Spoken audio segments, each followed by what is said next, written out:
बिहार की नदी घाटी परियोजना के बारे में जो हम जानते हैं, तो जल प्रबंधन के उद्देश्य से बिहार 3 बहुउद्देशीय परियोजनाओं का निर्माण किया गया है। कितने किया गया है?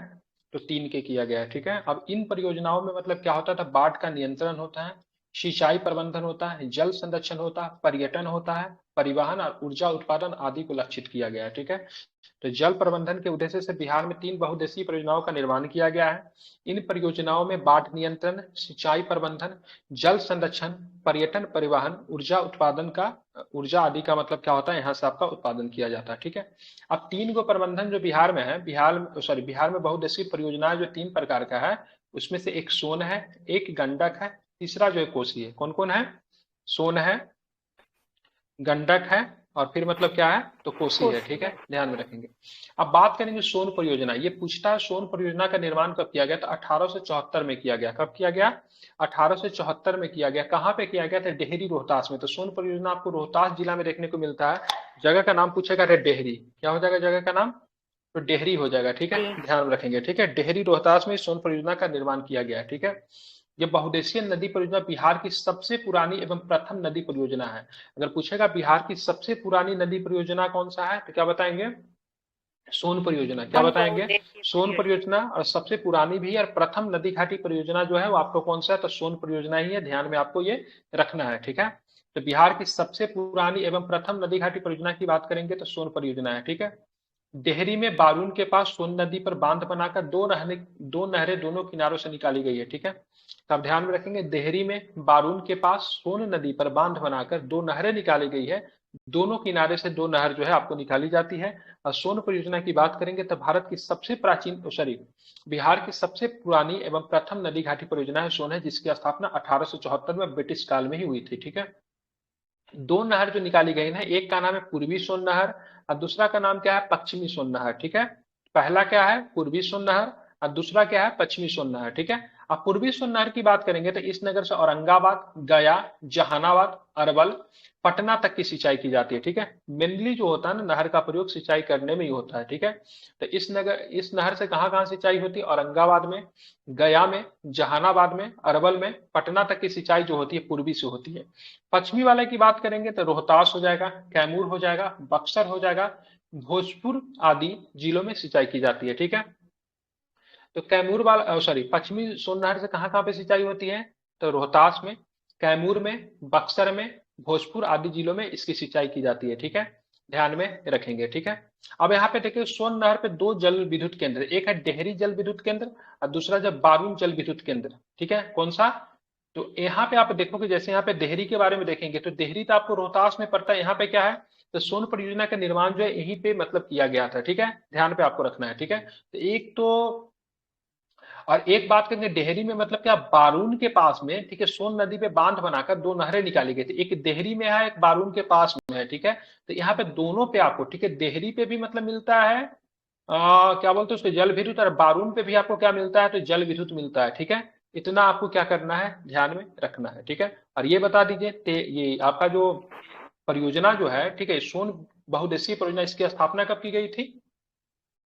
1874 में डेहरी रोहतास में। बहुत सुंदर। ठीक है, डेहरी से क्या है? तो डेहरी आपका जल विद्युत केंद्र भी है, बारून भी जल विद्युत केंद्र है। ठीक है, आप दोनों का याद रखने का तरीका क्या? डेहरी जो है ना, सीधे दोगुना है बारून के कंपेयर में। ठीक है, क्योंकि डेहरी में 6.6 मेगावाट होता है, तब बारून में कितना होता है? 3.3 होता है। ठीक है, ध्यान में रखेंगे।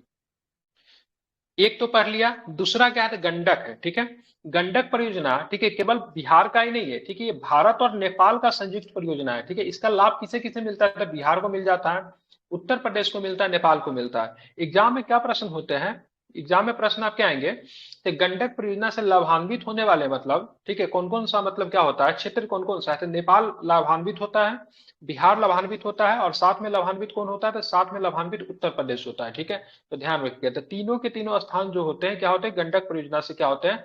लाभान्वित होते हैं। ठीक है, ध्यान में रखना है। अब गंडक परियोजना के लिए, ठीक है, 1959 में नेपाल के साथ एक समझौता हुआ था। ठीक है, तो गंडक परियोजना के लिए समझौता नेपाल के साथ कब हुआ था? तो क्या बताएंगे? 1959 में। 1959 में। कब हुआ था? 1959 में समझौता हुआ था। ठीक है, भारत और नेपाल के भी। लेकिन इस परियोजना की शुरुआत कब हुई? तो 1960 से शुरुआत हुई। कब शुरुआत हुई? तो 1960 से इस परियोजना की मतलब क्या होती है? शुरुआत होती है। इतना आपको ध्यान में रखेंगे। ठीक है, आप देखेंगे क्या होता है, तो इस परियोजना के अंतर्गत नेपाल और भारत की सीमा पे भैंसालोटन, ठीक है, भैंसालोटन आपको पता पश्चिमी चंपारण में शायद है, ठीक है, भैंसालोटन के पास गंडक नदी पे बांध बनाकर जलाशय का निर्माण किया जा रहा है, ठीक है। तो इस परियोजना के अंतर्गत कहाँ पे मतलब क्या किया जा रहा है, तो भैंसालोटन पे जो कि भारत नेपाल सीमा पे है, गंडक नदी पे बांध बनाकर इस परियोजना का निर्माण किया जा रहा है, ठीक है। यह बराज यह बराज बांध वाल्मीकि नगर के पास त्रिवेणी संगम के पास निर्मित है, ठीक है। तो कहाँ पे ये बांध की बात करेंगे तो ये वाल्मीकि नगर के पास त्रिवेणी संगम के पास निर्मित है, ठीक है, ध्यान में रखेंगे। अब गंडक परियोजना से भी मतलब क्या होता है, दो नहरें निकलती, जैसे वहां पे निकल रहा था पूर्वी और पश्चिमी सोन था ना, यहाँ पे एक पूर्वी सोन था पश्चिमी सोन था, हाँ। उसी तरह से यहाँ से पूर्वी गंडक निकलती है और पश्चिमी गंडक निकलती है, ठीक है। अब यहाँ पे देखिएगा पूर्वी नहर से तीन भागों में विभक्त हो जाती है, ठीक है। पूर्वी नहर को क्या बोलेंगे ना, तीन भागों में, एक तिरहुत होती है, एक तिरवनी होती है, एक दोन होता है, ठीक है। तब पूर्वी नहर को बात करेंगे तीन भागों में विभाजित कर देते हैं। एक क्या होता है, तिरहुत होता है, दूसरा क्या होता है, त्रिवेणी होता है, तीसरा क्या होता है, दोन होता है, ठीक है। इस नाम से जानते हैं। अब देखिए तिरहुत की बात करेंगे ना, तिरहुत की बात करेंगे तो तिरहुत त्रिवेणी एवं दोन नहर से पश्चिमी चंपारण, पूर्वी चंपारण, मुजफ्फरपुर, वैशाली आदि जिलों में सिंचाई होती है। कहाँ कहाँ सिंचाई होती है, पूर्वी चंपारण, पश्चिमी चंपारण, मुजफ्फरपुर और वैशाली। वैशाली में, ठीक है। अब पूर्वी नगर को तीन भागों में विभक्त करते हैं ना, किस किस भागों में विभक्त है, तिरहुत में, त्रिवेणी में एवं दोन में इसको क्या करते हैं, विभक्त करते हैं, ठीक है। उसके बाद पश्चिमी सोन की बात करेंगे तो पश्चिमी नहर की बात करेंगे तो पश्चिमी नहर जलाशय से नेपाल नेपाल होकर निकलती है, माइक बंद कीजिए, ठीक है। पश्चिमी नहर जलाशय से नेपाल होकर निकलती है और नेपाल में सिंचाई करती है कि इनके निकलने वाली सहायक नहरों में, ठीक है, उत्तर प्रदेश में गोरखपुर, देवरिया एवं बिहार में सिवान सारण में सिंचाई होती है, ठीक है। तो इन नहर से मतलब बात करेंगे, पश्चिमी नहर की बात करेंगे, जलाशय से नेपाल होकर निकलती है, नेपाल में सिंचाई कर देती है और नेपाल में सिंचाई करने के बाद, ठीक है, इनसे इनसे निकलने वाला सहायक नहर जो होता है, इसे उत्तर प्रदेश में गोरखपुर की बात करेंगे, देवरिया की बात करेंगे, बिहार में सिवान सारण में सिंचाई होती है, ठीक है। हाँ, इस परियोजना के तहत पूर्वी नहर में 15 मेगावाट का जल विद्युत केंद्र स्थापित किया गया। कितने मेगावाट का जल विद्युत केंद्र स्थापित किया गया है, 15 मेगावाट का जल विद्युत केंद्र स्थापित किया गया, ठीक है। इसी प्रकार का विद्युत केंद्र पश्चिमी नहर पे भी किया गया, ठीक है। तो पूर्वी नहर पे 15 मेगावाट का है, पश्चिमी नहर पे भी मतलब जल विद्युत केंद्र स्थापित किया गया है, ये आपको ध्यान में रखेंगे, ठीक है। चलिए, तो ये आपकी स्थापना कब हुई थी, कितना हुआ था, 1959 में मतलब संधि हुआ था नेपाल के साथ, और 1960 से मतलब परियोजना मुख्यतः क्या हो रही है, चल रही है। कौन सी, गंडक। सोन वाला कब से चल रही है, 1874 से, ठीक है, ध्यान में रखेंगे। और तीसरा वाला परियोजना जो कोसी है, ठीक है, कोसी वाला परियोजना की बात करेंगे तो कोसी परियोजना भी भारत और नेपाल की संयुक्त परियोजना है, ठीक है। कोसी भी और मतलब गंडक भी, ठीक है, ध्यान रखेंगे, कोसी और गंडक दोनों परियोजना जो है भारत और नेपाल की मतलब क्या है, संयुक्त परियोजना है, ठीक है। कोसी परियोजना भारत और नेपाल की संयुक्त परियोजना है। इस परियोजना की स्थापना 1953 में की गई थी। कब की गई थी इसकी स्थापना, 1953 में की गई थी। यह परियोजना मतलब लागू कब हुई थी, तो यह 1954 से लागू हुई थी, ठीक है। इसकी स्थापना की गई थी कब, इसकी स्थापना की 1959 से, ठीक है, लागू की गई थी 1960 में गंडक परियोजना, ठीक है। कोसी की बात करेंगे तो ये 1953 से मतलब शुरू की गई और 1954 से मतलब लागू की गई, ठीक है, ध्यान में रखेंगे।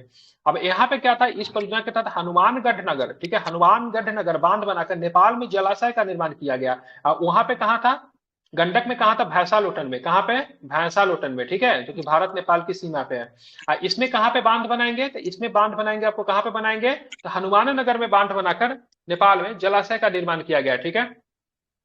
यह परियोजना 1965 में पूर्ण रूप में तैयार हो गया था, ठीक है। तो 1953 से मतलब संधि हुआ, 1954 से शुरू हुआ, लेकिन 1965 से मतलब परियोजना जो था काम करना मतलब शुरू किया, ठीक है। कोसी पर निर्मित जलाशय पूर्व एवं पश्चिम की ओर नहरों का निर्माण करते, इसको भी पूर्वी कोसी और पश्चिमी कोसी में इसको डिवाइड किया गया है। पूर्वी कोसी की बात करेंगे तो इसमें अररिया, सुपौल एवं पूर्णिया आदि में सिंचाई होती है। कहाँ कहाँ पे सिंचाई होती है, अररिया में, सुपौल में, पूर्णिया आदि में सिंचाई होती है। पश्चिमी कोसी की बात करेंगे, दरभंगा, मधुबनी, सुपौल एवं बेगूसराय में सिंचाई होती है। कहाँ कहाँ पे होती है, ठीक है, ध्यान में रखें, दरभंगा में, मधुबनी में, सुपौल में, बेगूसराय में सिंचाई होती है पश्चिमी कोसी से। अब पूर्वी कोसी से कहाँ कहाँ पे होती है, अररिया में, सुपौल में, पूर्णिया में इससे सिंचाई होती है, ठीक है, पूर्वी कोसी, ठीक है, ध्यान में रखिएगा। पश्चिमी में दरभंगा, मधुबनी, सुपौल एवं बेगूसराय, ठीक है, ध्यान में रखिएगा। तो यहाँ पे तीन नदी घाटी परियोजना है जो कि बिहार में, सबसे पहले सोन, फिर गंडक और फिर अगर बात करेंगे तो कोसी, ठीक है। सोन परियोजना कब से स्थापित है, 1874 में। गंडक परियोजना कब हुआ, 1859-60 में, ठीक है। ये कोसी परियोजना की बात करेंगे 53-54 में, लेकिन काम करना शुरू किया कब? 1965 से। ठीक है, ध्यान में रखेंगे। अब तीसरा चलेंगे बिहार में, तो तीसरा पढ़ेंगे जलप्रपात। अब जलप्रपात क्या होता है? ठीक है, तो देखेंगे जब नदी की ढाल में, ठीक है, अकस्मात परिवर्तन होने से नदी तीव्र वेग से पहाड़ से नीचे गिरती है, तो उसे मतलब क्या कहते हैं? जलप्रपात कहते हैं। ठीक है। अब बिहार में जलप्रपात की बात करेंगे तो सबसे ककोलत जलप्रपात, ठीक है, जलप्रपात जो होता है टूरिस्ट प्लेस भी होता है, आकर्षण का केंद्र होता है। ठीक है, लोग वहां पे छुट्टियां बनाने जाते हैं, समय स्पेंड करने जाते हैं। ठीक है, तो ककोलत जलप्रपात की बात करेंगे तो जी, आपको नवादा में मिलेगा। कहाँ मिलेगा? नवादा नवादा में। में। दुर्गावती जलप्रपात की बात करेंगे तो दुर्गावती जलप्रपात कहाँ पे है? तो दुर्गावती जलप्रपात रोहतास में है। ठीक है, जो कि सबसे ऊंचा है। ठीक है, दुर्गावती जलप्रपात की बात करेंगे, जी, रोहतास में है, सबसे ऊंचा है। ठीक है, ध्यान रखेंगे, सबसे ऊंचा बिहार का जलप्रपात, ठीक है, रोहतास में दुर्गावती। ठीक है। कर्मनासा जलप्रपात कर्मनासा नदी पे ही है। ठीक है, तो ध्यान में रखिएगा, बक्सर में है। कहाँ पे है? बक्सर में है। बक्सर कहाँ पे है? में। ठीक है, बक्सर। ठीक है, ध्यान में रखेंगे। उसके बाद है धुआं कुंड जलप्रपात। ठीक है, धुआं कुंड जलप्रपात सासाराम में है। कहाँ पे है? सासाराम रोहतास में। ठीक है, धुआं कुंड जलप्रपात। उसके बाद मंझर जलप्रपात, मंझर कुंड जलप्रपात की बात करेंगे तो ये भी सासाराम क्या है? रोहतास में है। जियार जियार कुंड जलप्रपात की बात करेंगे, भोजपुर में है। तेलहर कुंड प्रपात की बात करेंगे, कैमूर में है। ठीक है, इंपॉर्टेंट है तेलहर, बार बार प्रश्न पूछता है, याद रखिए तेलहर कहाँ पे है? तो कैमूर में पड़ता है। ठीक है, अगर कैमूर अगर नहीं दिया रहेगा तो क्या इसका आंसर करेंगे? ठीक है, भभुआ। ठीक है, क्या लिखेंगे? कैमूर। भभुआ। भभुआ, कैमूर अगर न दिया रहे तो भभुआ। ठीक है, ध्यान में रखिएगा। ठीक है, चलिए, तो कैमूर में आपको तिलहर, जियार कुंड भोजपुर में, ठीक है, मंझर की बात करेंगे सासाराम में, धुआं कुंड की बात करेंगे सासाराम में, कर्मनासा की बात करेंगे बक्सर में, दुर्गावती की बात करेंगे रोहतास में, सबसे ऊंचा है, अकाकोलत की बात करेंगे तो नवादा में। ठीक है। अब चलेंगे और भी कुछ, मतलब बिहार की कुछ झील है। ठीक है, तो सबसे पहले कांवर झील। कांवर झील की बात करेंगे बेगूसराय में, बिहार का एकमात्र रामसर स्थल। क्या है ये? बिहार का एकमात्र रामसर स्थल है। ठीक है, कांवर झील या फिर कांवर ताल का इंपॉर्टेंट क्या है? तो विदेशी पक्षी का निवास स्थान है। ठीक है, तो कांवर झील की बात करेंगे तो बेगूसराय में क्या है? तो विदेशी पंछी का मतलब क्या है? निवास स्थान है। ठीक है, उसके गोगाबिल, ठीक है, गोगाबिल की बात करें या फिर घोगा झील की बात करेंगे, कटिहार में पड़ता है। कहाँ पे पड़ता है गोगाबिल? कटिहार में पड़ता है। ठीक है, कुशेश्वर स्थान या फिर कुशेश्वर झील की बात करें, दरभंगा में है। घोड़ा कटोरा की बात करेंगे, नालंदा में। ठीक है, घोड़ा कटोरा का झील की बात करेंगे, कहाँ? नालंदा झील के बीच में, मतलब गौतम बुद्ध का शायद मूर्ति है यहाँ पे। ठीक है, ये आपको नालंदा में पड़ता है। ठीक है, कहाँ पड़ता है? नालंदा में पड़ता है, नालंदा राजगीर में। अनुपम झील की बात करेंगे, कैमूर में है। शिमरी झील की बात करेंगे, सहरसा में है। जगतपुर झील की बात करेंगे, भागलपुर में है। मोती झील की बात करें, मोती से मोतिहारी। सरैया मन की बात करेंगे तो बेतिया। कहाँ पे है? बेतिया, जो कि बेतिया को पश्चिमी चंपारण बोलते हैं। पिपरा मन की बात करेंगे, मोतिहारी में, पूर्वी चंपारण है। ठीक है, तो पश्चिमी चंपारण की बात करेंगे तो क्या हो जी, जाएगा? बेतिया। ठीक है, ध्यान में रखना है। उसके बाद बात करेंगे बिहार की प्रमुख नहरें। क्या बात करेंगे? बिहार की प्रमुख नहरें बात करेंगे। ठीक है, तो बिहार की प्रमुख नहरें में बात करें, त्रिवेणी। क्या है? तो बिहार की प्रमुख नहरें में त्रिवेणी है, जो कि गंडक नदी पे है, और तिरहुत है, ये भी गंडक नदी पे है। ठीक है, पहले भी हम लोग इस पे बात कर चुके हैं। ठीक है, तो त्रिवेणी नहर की बात करेंगे, तिरहुत नहर की बात करेंगे, और डोन नहर की बात करेंगे। तो ये सारे के सारे जो है आपको कहाँ पे मिलते हैं? तो ये आपको गंडक नदी पे मिलते हैं। लाभान्वित क्षेत्र की बात करेंगे तो पश्चिमी चंपारण, पूर्वी चंपारण, मुजफ्फरपुर और वैशाली जो होता है, ठीक है, गंडक नदी से निकलने वाली नहर, त्रिवेणी, तिरहुत और डोन से मतलब क्या होते हैं? इनको फायदा होता है। ठीक है, अब चलेंगे पूर्वी कोसी, पश्चिमी कोसी। तो कोसी है तो कोसी नदी पे ही होगा। ठीक है, पूर्वी कोसी से अररिया, सुपौल, पूर्णिया पढ़ चुके हैं हम लोग। पश्चिमी कोसी से बात करें, दरभंगा, मधुबनी, सुपौल। ठीक है, ध्यान में रखेंगे। उसके बाद एक नदी, एक नहर और भी, जिसको बोलते हैं राजपुर। क्या बोलते हैं? राजपुर बोलते हैं, जो कि कोसी नदी पे, किस पे है? तो कोसी नदी पे। इससे मतलब फायदा किसे मिलता है? तो सहरसा, मधेपुरा और बेगूसराय को फायदा मिलता है। ठीक है, पूर्वी सोना, पश्चिमी जी सोन की सर। बात करेंगे तो सारे के सारे मतलब क्या है? तो सारे के सारे मतलब क्या है? सोन पे ही है। ठीक है, इससे फायदा किसे मिलता? औरंगाबाद, जहानाबाद और पटना को, मतलब पटना, गया और अरवल को फायदा मिलता है। ठीक है, और पश्चिमी सोन की बात करेंगे तो इससे किसे फायदा मिलता है? रोहतास, भोजपुर, कैमूर और बक्सर को फायदा मिलता है, जो कि हम पहले भी पढ़े थे। त्रिवेणी, तिरहुत और दोन किस पे है? गंडक पे है। इतना याद रखिएगा, प्रश्न पूछेगा त्रिवेणी, तिरहुत, दोन नदी किस गंडक पे है। पूर्वी कोची, पश्चिमी कोची नहीं पूछेगा। ठीक है, पूछेगा राजपुर नहर किस पे है? तो कोसी नदी पे है।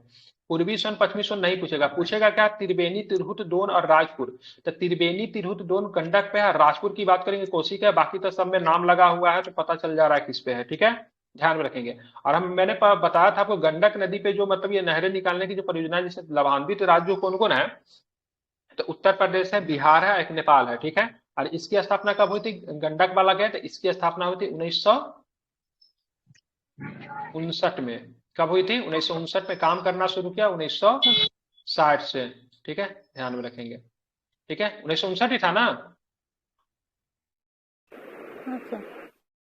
गंडक वाला 1959, ठीक है। अब 1959, ठीक है। सोन वाला में क्या था, सोन वाला में 1953 था। 1954 में मतलब संधि हुआ नेपाल के साथ। अब 1965 से मतलब काम करना शुरू कर दिया, ठीक है। वो तो कोसी था ना। सॉरी, कोसी का, नेपाल के साथ कोसी का, बिल्कुल नेपाल के साथ कोसी है ना। ये बात सोन तो कब है, 1874 से, ठीक है, 1874 से सबसे पुराना है, ठीक है। चलिए, उसके बाद आते बिहार में प्रमुख गर्म कुंड, ठीक है, ध्यान रखेंगे। तो चलेंगे, सबसे पहले राजगीर चलेंगे गर्म कुंड के लिए। ब्रह्म कुंड, सप्तधारा, मखदूम कुंड, गोमुख कुंड, नान कुंड और सूर्य कुंड, सारे के सारे आपको राजगीर में दिखेंगे। सबसे गर्म कौन सा होगा, तो सबसे गर्म जो होगा ब्रह्म कुंड होगा। सबसे गर्म क्या होगा, तो सबसे गर्म क्या हो जाएगा, ब्रह्म कुंड हो जाएगा, ठीक है। ध्यान में रखना, सबसे गर्म कौन हो जाएगा, ब्रह्म कुंड हो जाएगा, ठीक है, याद रहेगा। तो ब्रह्म कुंड की बात करेंगे, ठीक है। उसके बाद बात करेंगे, किसका बात करेंगे, ब्रह्म कुंड के बाद सप्तधारा की बात करेंगे, मखदूम कुंड की बात करें, गोमुख कुंड की बात करेंगे, नान कुंड और मतलब सूर्य कुंड, ठीक है। नाना कुंड, ठीक है, नाना कुंड है, नान कुंड नहीं, नाना कुंड है, ठीक है। इसमें से सबसे बड़ा जो है, सबसे सबसे गर्म जो है कौन है, ब्रह्म कुंड है। मुंगेर में भी आपको कुंड देखने को मिलता है, ठीक है। तो लक्ष्मण कुंड, सीता कुंड, रामेश्वरम कुंड, ठीक है, ऋषि कुंड, ठीक है, जन्म कुंड, भीम बांध, भरारी कुंड, श्रृंगार ऋषि कुंड, पंचतर कुंड, ठीक है। ज्यादातर करेक्टर कहीं ना कहीं से रामायण से लिया हुआ, लक्ष्मण हो गया, रामेश्वरम हो गया, जन्म कुंड हो गया, सीता कुंड हो गया, ऋषि कुंड हो गया, ठीक है। भीम भी महाभारत का करेक्टर है, ठीक है। पंचतरम कुंड, तो ज्यादा मुंगेर वाला में देखिएगा ना, ज्यादा धार्मिक करेक्टर है, ठीक है। इधर तो देखने से पता चल, गया वाला याद है, अग्निकुंड जो है आपको गया में है, ठीक है। लेकिन ब्रह्म कुंड की बात करें कहाँ पे, राजगीर में है, ठीक है। तो अग्निकुंड देखिएगा गया में है, और सूर्य कुंड की बात करेंगे राजगीर में है, ठीक है। अग्निकुंड गया याद रखिएगा, इंपॉर्टेंट है, ज्यादा नहीं है वहां पे, ठीक है। अब बिहार की ज्योग्राफी पढ़ने के क्रम में हम लोग चलेंगे, बिहार के मिट्टी के बारे में देखेंगे, ठीक है। आप देखेंगे बिहार की मिट्टी देखते हैं, तो मिट्टी के ऊपरी सतह पर फैले मोटे, मध्यम और बारीकी कार्बनिक तथा अकार्बनिक मिश्रित कणों को क्या कहते हैं, मृदा या फिर मिट्टी कहते हैं। आप देखेंगे पृथ्वी के ऊपरी सतह पर फैले मोटे, मध्यम या फिर बारीकी कार्बनिक और अकार्बनिक मिश्रित कणों को क्या कहा जाता है, मृदा या फिर मिट्टी कहते हैं। आप देखेंगे इसका निर्माण कैसे होता है, तो मृदा का निर्माण जो होता है चट्टानों के टूटने फूटने तथा इसमें भौतिक एवं रासायनिक परिवर्तनों के फलस्वरूप होता है, ठीक है। आप देखेंगे मृदा के निर्माण में मतलब क्या होता है, तो मृदा के निर्माण में रिस्पॉन्सिबल कारक क्या होता है, ठीक है, कौन से कारक की मतलब भूमिका होती है। तो सबसे पहले स्थलाकृति, वर्षा, आर्द्रता, तापमान, प्राकृतिक वनस्पति आदि की मतलब क्या होती है, मुख्यतः भूमिका होती है। अब मृदा के अध्ययन को क्या बोलते हैं, तो मृदा के अध्ययन को मृदा विज्ञान या फिर पेडोलॉजी कहते हैं, इंग्लिश में क्या बोलते हैं, पेडोलॉजी कहते हैं, ठीक है। वैसे इसको मृदा विज्ञान कहा जाता है, ठीक है, ध्यान में रखेंगे। आप देखेंगे मृदा के अध्ययन को, माइक बंद करके रखे, कहां से आवाज आ रही है, ठीक है, 3 आदमी में इतना हल्ला, ठीक है। मृदा विज्ञान कहते हैं। विश्व मृदा दिवस कब मनाते हैं, तो 5 दिसंबर को मनाते हैं। कब मनाते हैं, इंपॉर्टेंट है, विश्व मृदा दिवस कब मनाते हैं, तो 5 दिसंबर को मनाते हैं, याद रखेंगे, ठीक है। अब बिहार एक मैदानी राज्य जहां 90% क्षेत्र में मतलब क्या होता है, जलोढ़, अकोट, कछारी मिट्टी पाई जाती है, ठीक है। तो जलोढ़ यहाँ पे बात करेंगे तो लगभग 96, ठीक है, 96% भाग जो है मैदानी भाग है बिहार में, ठीक है। जिसमें से 90% भाग में केवल केवल जलोढ़ मिट्टी पाई जाती है, ठीक है, ध्यान में रखेंगे। आप देखेंगे बिहार में मिट्टी को उत्तर बिहार एवं दक्षिण बिहार में निम्नलिखित रूप में विभाजित किया गया है। जब बिहार को 2 भागों में बांट कर यहाँ का मिट्टी को बांटेंगे, पहला उत्तर बिहार एवं क्या हो जाएगा, दक्षिण बिहार, ठीक है। यहाँ पर एक पर्वत पादीय मिट्टी, इसको उत्तर बिहार में पर्वत पादीय मिट्टी मिलेगा, तराई मिट्टी मिलेगा क्योंकि यहाँ पे गंगा की मैदान है, ठीक है। पुरानी जलोढ़ मिट्टी मिलेगा जिसको बांगर बोलते हैं। नवीन जलोढ़ मिट्टी मिलेगा जिसको मतलब क्या बोलते हैं, खादर बोलते हैं, क्योंकि दोनों को दोनों दोआब वाला मिट्टी है, ठीक है। तराई वाला क्षेत्र में मिट्टी मिलना स्वाभाविक हो जाएगा। दक्षिण बिहार में टाल मिट्टी मिलता है, कगारी मिलता है, पुरानी जलोढ़ मिलता है, ठीक है। यहाँ पे लाल पीली, ठीक है, मिट्टी मिलता है जिसको बलथर भी कहते हैं, ठीक है। तो यहाँ पे दक्षिण बिहार में नवीन जलोढ़ मिट्टी जो खादर होता है ना, वो आपको नहीं दिखेगा। क्या नहीं दिखेगा? वो आपको नहीं दिखेगा खादर। ठीक है, खादर आपको कहाँ पे दिखेगा? तो आपको उत्तर बिहार में दिखेगा, जो कि तराई का इलाका होता है, जहां पे मतलब बहुत सारे नदी का मतलब डुआब आपको देखने को मिलता है। ठीक है, आप चलेंगे उत्तर बिहार के मिट्टी को थोड़ा मतलब इसको थोड़ा डिफाइन करते हैं। तो उत्तर बिहार की मिट्टी का निर्माण हिमालय से निकलने वाली गंगा के, उत्तर बिहार में जो नदी जो मिलती है कहाँ से निकलती है? हिमालय से निकलती है। ठीक है, ध्यान में रखेंगे। ठीक है, और दक्षिण बिहार की नदी जो है विभिन्न प्रकार के चट्टानों से निकलती है। ठीक है, तो उत्तर बिहार का मिट्टी का निर्माण हिमालय से निकलने वाली गंगा, गंडक, बूढ़ी गंडक, कोसी, महानंदा एवं उसकी सहायक नदियों से हुआ है। उत्तर बिहार की मिट्टी को 4 उपवर्गों में हम लोग क्या करेंगे? विभाजित करेंगे। पहला क्या है? तो पहला जो पर्वत पादीय मिट्टी। ठीक है, पर्वत पादीय मिट्टी की बात करेंगे तो यह मिट्टी पश्चिमी चंपारण के उत्तरी पश्चिमी भाग के सुमेश्वर श्रेणी के आसपास पाई जाती है। कहाँ पे पाई जाती है? तो यह मिट्टी पश्चिमी चंपारण के उत्तर पश्चिमी भाग के सुमेश्वर श्रेणी के आसपास पाई जाती है। ठीक है, अब बात करेंगे इस क्षेत्र में अधिक वर्षा होने के कारण मृदा में अधिक नमी पाई जाती है। क्या पाई जाती है? तो इस क्षेत्र में अधिक वर्षा होने के कारण मृदा में क्या पाई जाती है? अधिक नमी पाई जाती है, और यह अधिक उपजाऊ होती है। क्या होती है? यह आपकी अधिक उपजाऊ होती है। ठीक है, अब मुख्य रूप से पर्वत पादीय मिट्टी जो होता है ना, आपको मुख्य रूप से मृदा मुख्य रूप से धान एवं गन्ने की खेती के लिए क्या होता है? अनुकूल होता है। किस लिए अनुकूल होता है? तो धान एवं गन्ने की खेती के लिए क्या होता है? पर्वत पादीय मिट्टी जो होता है आपके लिए अनुकूल होता है। तराई मिट्टी की बात करेंगे, मिट्टी बड़ा इंपॉर्टेंट है। इस मिट्टी का विस्तार बिहार के उत्तरी सीमा पर पश्चिम में चंपारण से लेकर पूरब में किशनगंज तक के 5 से 7 किलोमीटर चौड़ी पट्टी में है। ठीक है, ध्यान में रखेंगे। इस मिट्टी में कहीं कंकड़ और तो रेत की मात्रा अधिक पाई जाती है, तथा कई जगहों पर दलदली भूमि का भी विकास हुआ है। ठीक है, इस मिट्टी में कहीं कंकड़ और रेत की मात्रा अधिक पाई जाती है, तथा कई जगहों पर दलदली भूमि का भी विकास हुआ है। ठीक है, ध्यान में रखेंगे। और यह मिट्टी हल्के भूरे या पीले रंग की होती है। यह मिट्टी धान, पटसन और गन्ने की खेती के लिए क्या होता है? अनुकूल होता है। क्यों अनुकूल होता है? तो यह मिट्टी होता है हल्के भूरे या पीले रंग की होती है, और यह मिट्टी धान, पटसन और गन्ने की खेती के लिए क्या होता है? उपयुक्त होता है। ये आपको ध्यान में रखना है। ठीक है, आप चलेंगे पुरानी जलोढ़ मिट्टी, जिसको हम लोग बांगर कहते हैं। पूछा भी जाता है पुरानी जलोढ़ मिट्टी को क्या बोलते हैं? बांगर बोलते हैं। और नवीन जलोढ़ मिट्टी को क्या बोलते हैं? खादर बोलते हैं। दोनों में ज्यादा उपयोगी या फिर ज्यादा उपजाऊ कौन होता है? तो नवीन जलोढ़ मिट्टी जो होता है ज्यादा उपयोगी और ज्यादा उपजाऊ होता है। ठीक है, ध्यान में रखेंगे। आप देखेंगे पुरानी जलोढ़ मिट्टी है, इस मिट्टी का विकास उन क्षेत्रों में होता है जहां बाढ़ का पानी प्रतिवर्ष नहीं पहुंच पाता। समझ रहे हैं ना? पुरानी जलोढ़ मिट्टी की बात करेंगे, ठीक है, इस मिट्टी का विकास उन क्षेत्रों में होता है जहां बाढ़ की पानी प्रतिवर्ष क्या होता है? नहीं पहुंच पाता है। इस मिट्टी का विस्तार मुख्यतः घाघरा गंडक दोआब और बूढ़ी गंडक के पश्चिमी भाग में है। ठीक है, इसका विस्तार कहाँ कहाँ पे दिखेगा? तो पूर्णिया, सहरसा, दरभंगा, मुजफ्फरपुर आदि क्षेत्रों में इसका विस्तार आपको देखने को मिलेगा। इस मृदा में चूना और पोटास की अधिकता होती है। ये बहुत इंपॉर्टेंट है। ठीक है, ये आपका बांगर जो होता है ना, सॉरी, बांगर जो होता है पुरानी जलोढ़ मृदा, इसमें क्या होता है? चूना और पोटास की अधिकता होती है। किसकी अधिकता होती है? चूना और पोटास की अधिकता होती है। लेकिन कमी किसकी होती है? तो फास्फोरस और नाइट्रोजन। ये रट लीजिए सभी आदमी। ठीक है, पूछता है, ये बिहार में ही नहीं हर एग्जाम में पूछता है। पुरानी वाला जो मिट्टी जो होती है ना, जलोढ़ मिट्टी जिसको बांगर बोलते हैं, उसमें चूना और पोटास ज्यादा मात्रा में होता है। ठीक है, और फास्फोरस एवं नाइट्रोजन की मतलब क्या होती है?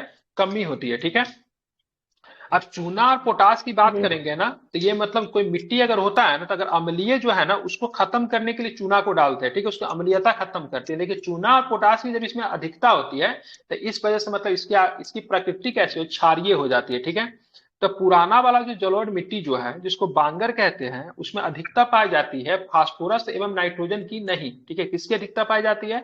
चूना और पोटास की अधिकता पाई जाती है, अब फास्फोरस एवं नाइट्रोजन की कमी पाई जाती है। और इसकी प्रकृति कैसी होती है? तो इसकी प्रकृति क्षारीय होती है। ठीक है, ये मिट्टी जो है ना, ये मिट्टी मुख्य रूप से धान, गेहूं, मक्का, तंबाकू और गन्ना के लिए उपयोगी होते हैं। ठीक है, ध्यान में रखेंगे। किसके किसके? तो धान के लिए, गन्ना के लिए, ठीक है, तंबाकू के लिए और मक्का के लिए मतलब क्या होते हैं? उपयोगी होते हैं। ठीक है, चूना से याद रखिएगा, तंबाकू बनाने के लिए चूना की आवश्यकता पड़ती है। ठीक है, इसमें चूना और पोटास की मतलब क्या होती है? अधिकता होती है। अब तंबाकू की खेती के लिए मृदा क्या होती है? जरूरी होती है। अब चलेंगे जलोढ़ मृदा। ठीक है, जलोढ़ मृदा का एक नया नवीन रूप, ठीक है, जिसको खादर कहते हैं, उसके बारे में जानेंगे। इसमें क्या होता है, इसमें तो कभी कभी बाढ़ आ रही थी ना, ठीक है, प्रतिवर्ष नहीं आती थी। इसमें क्या होगा, नदी द्वारा प्रतिवर्ष वर्ष बाढ़ लाए जाएंगे। ये प्रतिवर्ष जो लाए गए अवसादों से खादर मिट्टी का निर्माण होता है। इस मिट्टी का विस्तार गंगा, गंडक, बूढ़ी गंडक, कोसी, महानंदा की निचली घाटी में है, जिसको तराई कहते हैं, ठीक है। इस मिट्टी का रंग क्या होता है, कैसा भूरा होता है। इसमें बालू एवं चीका की प्रधानता होती है, ठीक है। किसकी प्रधानता होती है, तो बालू एवं चीका की मतलब क्या होती है, प्रधानता होती है, ठीक है। ध्यान रखा, इस मिट्टी में मतलब क्या दिक्कत क्या थी, इसमें नाइट्रोजन की कमी पाई जाती है। किसकी कमी पाई जाती है, नाइट्रोजन की। इसमें किसकी कमी पाई जा रही थी, इसमें फास्फोरस में नाइट्रोजन की, इसमें भी थी, इसमें भी नाइट्रोजन की कमी पाई जाती है, ठीक है। यह मिट्टी अत्यधिक उर्वर होती है। किसके वजह क्या, खादर के कंपेयर में अगर तुलना करें तो ये क्या होती है, अत्यधिक उर्वर होती है, क्योंकि प्रतिवर्ष बाढ़ के द्वारा इसको लाई जाती है, ठीक है। और जिसमें पर्याप्त की बात करेंगे तो जिसमें पर्याप्त सिंचाई होने पर धान, गेहूं, जूट, मक्का आदि की अच्छी पैदावार होती है, ठीक है। तो ये आपको ध्यान में रखेंगे। बालू एवं चीका की, ठीक है, बालू एवं चीका की प्रधानता किसमें होती है, तो आपको ध्यान में रखना है, खादर में होती है। किसमें होती है, खादर में होती है, ठीक है, ध्यान में रखेंगे, ठीक है, समझ गए। नवीन को खादर बोलेंगे, पुराने को क्या बोलेंगे, बांगर बोलेंगे, ठीक है, ध्यान में रखेंगे। अब चलेंगे दक्षिण बिहार की मिट्टी चीका के। क्या होता और चीका आई थिंक बालू में ही मतलब मिक्स होता होगा, क्ले जिसको बोलते हैं, क्ले। क्ले नहीं देखते बच्चा लोग पेंटिंग वगैरह करने के लिए क्ले बनाता है, ठीक है, विशेष प्रकार का मिट्टी को क्ले बोलते हैं। अब देखेंगे दक्षिण बिहार की मिट्टी, ठीक है। अब दक्षिण बिहार की मिट्टी का विस्तार गंगा नदी तथा छोटा नागपुर पठार के मध्य है। कहां पे है, गंगा नदी और छोटा नागपुर पठार के मध्य दक्षिण बिहार की मिट्टी था, ठीक है। हम लोग उत्तर बिहार पर रहते हैं ना। अब देखेंगे क्या होता है, तो मिट्टी की संरचना के आधार पर दक्षिण बिहार की मिट्टी को भी 4 भागों में विभाजित किए थे, जो कि हम लोग ऊपर पढ़ चुके हैं। पहला भाग जो होगा टाल मिट्टी, पहला भाग क्या होगा, टाल मिट्टी।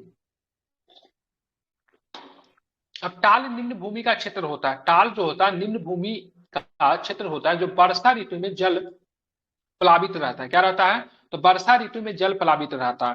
टाल मिट्टी का विस्तार, ठीक है, गंगा के दक्षिण तट पे बक्सर से भागलपुर तक 8 से 10 किलोमीटर चौड़ी पट्टी में हुआ है, ठीक है। कहाँ हुआ है, तो 8 से 10 किलोमीटर चौड़ी पट्टी में हुआ है। गंगा के दक्षिणी तट पे बक्सर से भागलपुर तक आपको टाल मिट्टी आपको देखने को मिलता है, ठीक है। यह मिट्टी मोटे कणों वाली है। कैसी है, मिट्टी मोटे कणों वाली है, धूसर रंग एवं भारी मिट्टी होती है। कैसी होती है, धूसर रंग की होती है एवं भारी मिट्टी होती है, ठीक है, ध्यान रखेंगे। यह मिट्टी जो है, टाल मिट्टी जो किस है? प्रकार के फसलों के लिए मतलब उपयोगी है, तो रबी फसलों के लिए उपयोगी होती है, और इस क्षेत्र में दलहन उत्पादन के लिए प्रसिद्ध है, ठीक है। तो रबी फसल का एग्जाम्पल क्या आपको दलहन है, तो दलहन के लिए मिट्टी जो होती है जी। उपयोगी होती है रबी फसलों के, ठीक है। अब चलें कगारी मिट्टी। कगारी मिट्टी क्या होता है, तो गंगा नदी के दक्षिण तट पर सोन, फल्गु, पुनपुन, किउल नदियों के किनारे पर इस मिट्टी का विस्तार है। इनकी उर्वरता शक्ति कुछ कमजोर होती है। कगारी मिट्टी मतलब क्या होता है, कंगाल होता है, ठीक है। क्या होता है, उर्वरता के मामले में थोड़ा कंगाल होता है, मतलब कमी पाई जाती है, ठीक है, ऐसे याद रख सकते हैं, ठीक है। यह मिट्टी मोटे अनाज एवं सब्जी उत्पादन के लिए अच्छी मानी जाती है। इस मिट्टी में उगाई जाने वाली प्रमुख फसलें मक्का, सरसों और मिर्च है, ठीक है। क्या है, मक्का, सरसों और मिर्च जो है, ठीक है, किसमें, कगारी मिट्टी में उपजाई जाती है। मैंने बोला था, से आप यहाँ पे देखोगे दक्षिण बिहार में, तो दक्षिण बिहार में भी जलोढ़ का एक पार्ट मिलेगा, जो कि मतलब क्या था, पुरानी जलोढ़, जो करेल केवाल मिट्टी भी कहते हैं, वो आपको दिख जाता है। इस मिट्टी का विस्तार बक्सर, उत्तरी गया, पटना, नालंदा, मुंगेर से लेके भागलपुर तक है, ठीक है। हाँ, इस मिट्टी की उर्वरता शक्ति अधिक होती है, क्योंकि जलोढ़ का पार्ट है, तथा इसमें जल सोखने की क्षमता भी अधिक होती है।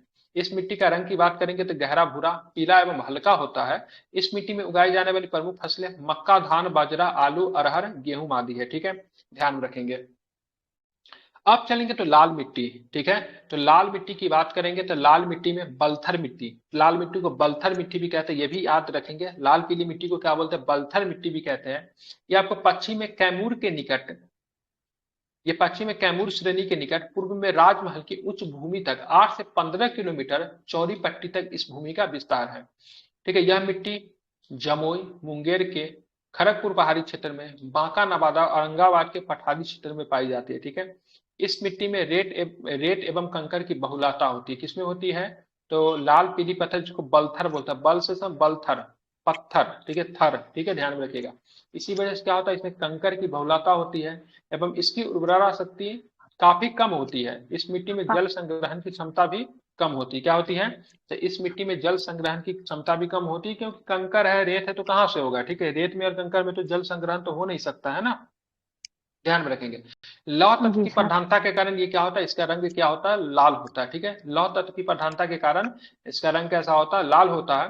तथा इसकी प्रकृति अम्लीय होती है। कैसी होती है? प्रकृति अम्लीय होती है। ठीक है, इस मिट्टी में मक्का, ज्वार, बाजरा, अरहर आदि छोटे अनाज उपजाए जाते हैं। ठीक है, ध्यान में रखेंगे। अब कुछ महत्वपूर्ण फैक्ट जो दिया है उसके बारे में भी जान लेते हैं। जैसे लाल बलुई मिट्टी कैमूर एवं रोहतास की पठारी क्षेत्रों में पाई जाती है। लाल बलुई मिट्टी कैमूर एवं रोहतास के पठारी क्षेत्रों में पाई जाती है। इस मिट्टी में लाल और ठीक है लेटेराइट मिट्टी के अंश पाए जाते हैं। ठीक है, तो इस मिट्टी में बालू और लेटेराइट मिट्टी के अंश पाए जाते हैं। लेटेराइट को ही तो लाल मिट्टी कहते हैं। ठीक है, इसका अंश यहाँ पे पाया जाता है। जिसकी लाल रंग किसके वजह से होता है? तो आयरन ऑक्साइड के वजह से होता है। फेरस ऑक्साइड भी लिखा रहता है, ध्यान में रखेंगे। ठीक है, इस मिट्टी में मुख्य रूप से ज्वार, बजरा, मक्का जैसे छोटे अनाज उपजाए जाते हैं, जो कि हम लोग ऊपर भी पढ़े हैं। अब बिहार के ज्योग्राफी में हम लोग पढ़ेंगे वन एवं वन्य जीव। ठीक है, क्या पढ़ेंगे? वन्य एवं वन्य जीव के बारे में हम लोग यहाँ पे क्या पढ़ेंगे। ठीक है, ध्यान में रखना है। तो वन्य एवं वन्य जीव के बारे में जब पढ़ते हैं तो बिहार में वन कैसा पाया जाता है? तो बिहार तो मानसूनी प्रदेश है, दक्षिणी पश्चिमी मानसून से यहाँ पे बारिश होती है। मुख्य रूप से मानसूनी पर्णपाती वन पाए जाते हैं। और इन पर्णपाती वनों को उनकी विशिष्टता के आधार पर दो भागों में हम लोग विभाजित कर सकते हैं। ठीक है, सबसे पहला क्या होगा? आर्द्र पर्णपाती, और दूसरा जो होता है शुष्क पर्णपाती। ठीक है, दोनों ध्यान रखेंगे। क्या क्या होगा? आर्द्र पर्णपाती वन और शुष्क पर्णपाती वन, इसको आपको क्या करना है? ध्यान में रखेंगे। ठीक है, आर्द्र पर्णपाती वन ये जो होता है, ये वन उन क्षेत्रों में पाए जाते हैं जहां पे वर्षा, ठीक है, जहां पर वर्षा वर्ष में, ठीक है, 120 सेंटीमीटर से अधिक होती है। तो आर्द्र पर्णपाती वन कहाँ पे मिलेगा? तो वहां पे मिलेगा जहां पे वर्ष में वर्षा औसतन 120 सेंटीमीटर से अधिक होती है, मोर देन 120 सेंटीमीटर। ठीक है, क्या होता है? More than 120 centimetre. कहाँ पे मिल जाएगा? तो ये जहाँ पे ज्यादा बारिश होगी वहीं पे मिला, किशनगंज, पश्चिमी चंपारण। ठीक है, पश्चिमी चंपारण में वाल्मीकि नगर, ठीक है, वन है, टाइगर रिजर्व भी है। तथा नेपाल की सीमावर्ती क्षेत्र में आपको आर्द्र पर्णपाती वन आपको देखेंगे। अब इस वन में क्या होता है? बारिश होती है ना, तो ऐसे वन में साल, सेमल, जामुन, सागवान आदि वृक्ष मिलते हैं। कौन कौन सा वृक्ष मिलते हैं? साल मिलते हैं, शेमल मिलते हैं, जामुन मिलते हैं, सागवान मिलते हैं, ये सारे वृक्ष मिलते हैं। ठीक है, इसके अतिरिक्त इस वनों में, ठीक है, सबई घास, हाथी घास, नरकट, बेंत आदि झाड़ियां पाई जाती है। क्या क्या मिलती है? सबई घास मिलती है, हाथी घास मिलती है, नरकट मिलती है, बेत मिलती है, आदि मतलब झाड़ियां पाई जाती है। ठीक है, ध्यान में रखेंगे। अब आते हैं शुष्क पर्णपाती वन। ठीक है, किस प्रकार का वन होता है? ये वन उन क्षेत्रों में पाया जाता है जहां वर्ष में औसत वर्षा 120 सेंटीमीटर से कम होती है। ठीक है, तो आर्द्र पर्णपाती वन की बात करेंगे तो 120 सेंटीमीटर से अधिक, और शुष्क पर्णपाती वन की बात करें तो 120 सेंटीमीटर से कम।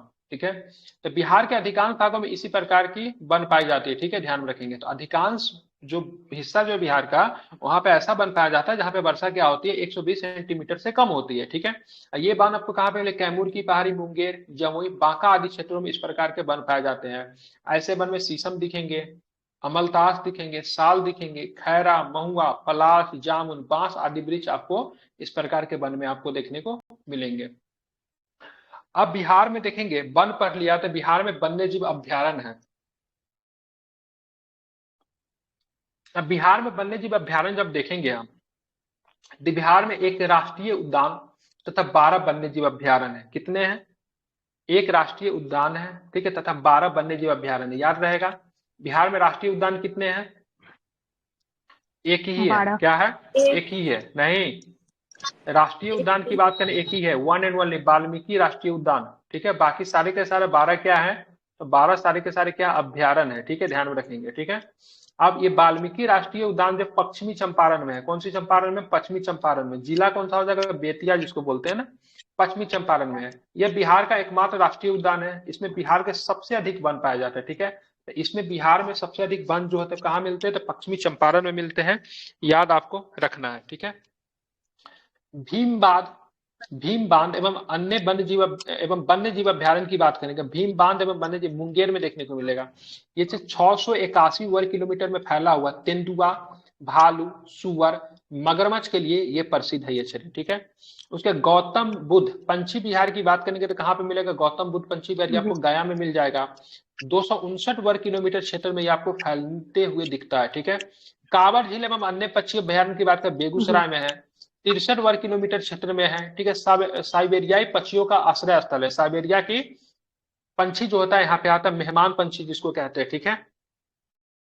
उसके बाद बात करेंगे तो उसके बाद क्या, तो उसके बाद हम लोग बात करेंगे तो देखेंगे कि रामसर सूची में शामिल होने वाला बिहार का एकमात्र आर्द्र भूमि स्थल जो है रामसर साइड जो है कौन है, कांवर झील ही है, ठीक है। ध्यान में रखें, कोई आदमी गूगल करके बताइए तो कांवर झील को कब शामिल किया गया था, 2021 या 22 में है, ठीक है। 21 है क्या, चेक करके दिखे थे कांवर झील को कब किया गया था रामसर के सूची में, चेक करके बताओ, ठीक है। कैमूर वन्यजीव अभ्यारण्य की बात करेंगे, इधर शामिल किया गया तो ये आपको रोहतास में मिलेगा, कहाँ पे मिलेगा, कैमूर, कैमूर तो रोहतास को ही बोलते हैं ना, तो कैमूर वन्यजीव अभ्यारण्य रोहतास में मिलेगा। 1784 वर्ग किलोमीटर क्षेत्र में पहला बिहार का सबसे बड़ा वन्यजीव अभ्यारण्य है, तो अगर पूछा था बिहार का सबसे बड़ा वन्यजीव अभ्यारण्य को रोहतास हो जाएगा, क्या हो जाएगा, रोहतास हो जाएगा, क्या हो जाएगा, रोहतास, जो कि 1784 वर्ग किलोमीटर क्षेत्र में जो है फैला हुआ है, ठीक है। नागी बांध पंछी विहार, तो नागी बांध पंछी विहार की बात करें जमुई में है, कहाँ पे, जमुई में है। ये बिहार का सबसे छोटा है, कितना है, मात्र 1.92 वर्ग किलोमीटर क्षेत्र में फैला बिहार का सबसे छोटा अभ्यारण्य की बात करेंगे तो नागी हो जाएगा, क्या हो जाएगा, नागी हो जाएगा, ठीक है। तो क्या हो जाएगा, नागी बांध पंछी विहार जो हो जाएगा बिहार का सबसे छोटा है। और कैमूर वन्य जीव अभ्यारण्य की बात करेंगे तो बिहार का सबसे बड़ा है, ठीक है। उसके बाद नकटी डैम, नकटी डैम एवं पश्चिम बिहार के, नकटी डैम एवं वन्य जीव बिहार की बात जमुई में है, ठीक है। ये 3.3 वर्ग किलोमीटर क्षेत्र में फैला हुआ है, ध्यान रखिएगा। पंत अन्य जीव, ठीक है, पंत वन्य जीव अभ्यारण्य की बात नालंदा राजगीर में देखने को मिलता है, 35.84 वर्ग किलोमीटर क्षेत्र में फैला हुआ है। उदयपुर वन्य जीव अभ्यारण्य की बात करें पश्चिमी चंपारण में आपको देखने को मिलता है, 8.87 वर्ग किलोमीटर क्षेत्र में फैला हुआ है। क्या, 2020, तो वही ना बोले 20-21 होगा, ठीक है। नागी तो हो गया, कहाँ पे, हाँ, वाल्मीकि वन्य जीव अभ्यारण्य की बात करेंगे तो ऊपर में भी है, तो वाल्मीकि नगर टाइगर उद्यान भी है, ठीक है। अब वाल्मीकि वन्य जीव अभ्यारण्य भी है जो कि उसी के अंदर ही है, ठीक है, पश्चिमी चंपारण में देखने को मिलता है, ठीक है। ये 880 वर्ग किलोमीटर क्षेत्र में फैला बिहार का एकमात्र बाघ आरक्षय इसके अंदर है, ठीक है। तो इसी के अंदर में बिहार का मात्र एक टाइगर रिजर्व भी आपको देखने को मिलता है। कुशेश्वर स्थान पश्चिम, ठीक है, कुशेश्वर स्थान पश्चिम वन्य जीव अभ्यारण्य दरभंगा में देखने को मिलता है, ठीक है। ये 291 वर्ग किलोमीटर क्षेत्र में फैला हुआ, ये भी साइबेरिया पक्षी का आश्रय स्थल है। तो साइबेरिया की पक्षी यहाँ पर भी आती है और कहाँ पे आती है, तो आपको कांवर झील में भी आती है, ठीक है, ध्यान में रखेंगे। विक्रमशिला, विक्रमशिला डॉल्फिन वन्य जीव अभ्यारण्य इंपोर्टेंट है, बहुत इंपोर्टेंट है, ठीक है, ध्यान में रखिएगा।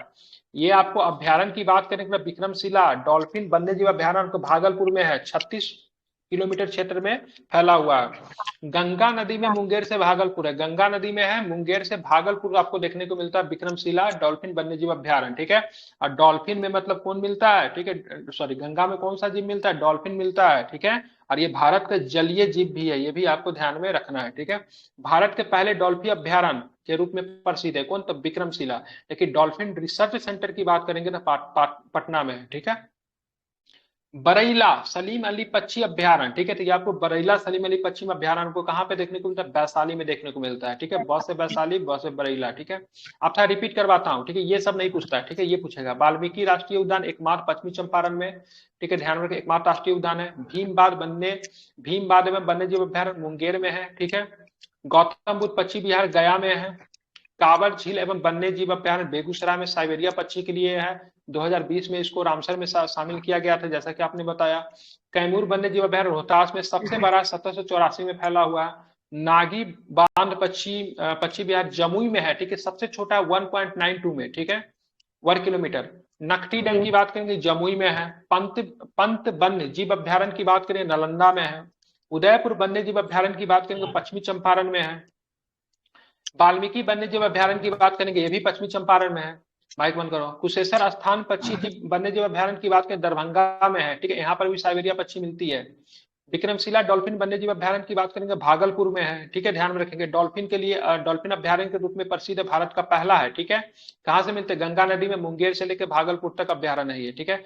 बरैला सलीम अली पक्षी अभ्यारण्य की बात करेंगे तो ये आपको कहाँ पे मिलेगी, तो वैशाली में मिलेगी, ठीक है। आप चलेंगे बिहार वन स्थिति रिपोर्ट 2021 आ गई है, ठीक है। 2022 वाला साल नहीं आया अभी। तो 2021 वाला थोड़ा पढ़ लेते हैं, ठीक है।